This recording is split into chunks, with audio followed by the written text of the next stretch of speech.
The fourth annual Oyster Festival drew large crowds to Pass Christian this weekend. This afternoon, we headed out to the Pass Christian Harbor, where vendors say this year's oyster harvest has made the festival even bigger. You didn't have to be a seafood lover to head over to Pass Christian for the annual Oyster Festival. There was plenty for any age and palate to enjoy. But if you were like many who attended, you were on a mission to eat oysters cooked in a variety of ways. There's nothing like an oyster. You know, it's got the crunch. I mean, people like them raw, like them fried, like them grilled. This year, the vendors selling oyster dishes say they've had a much easier time getting oysters. Last year, it was a little scarce, unfortunately, and the price was a little higher. If you compare it to last year, it is better, and better is good.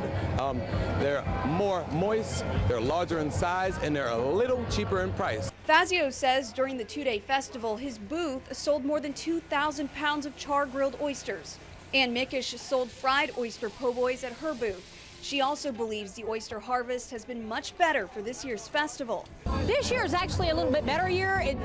They've opened a new area, so it's made it better. Fazio believes the increase in oysters has something to do with more people recycling their shells. I believe it has a whole lot to do with the fact that we are recycling our oyster shells, which makes more oyster beds, which in turn makes more oysters. As plates kept selling with the char-grilled half-shell oysters, Back Bay offered 3 variations, including New Orleans-style barbecue, shrimp au gratin, and oysters Rockefeller. But people were also enjoying eating oysters fried. Everybody loves the oyster po' boys. I mean, we can't keep them fried enough. Those who attended say the sunny weather conditions only made it easier to enjoy the tasty oysters at the festival. The Oyster Festival wrapped up this afternoon. Coming up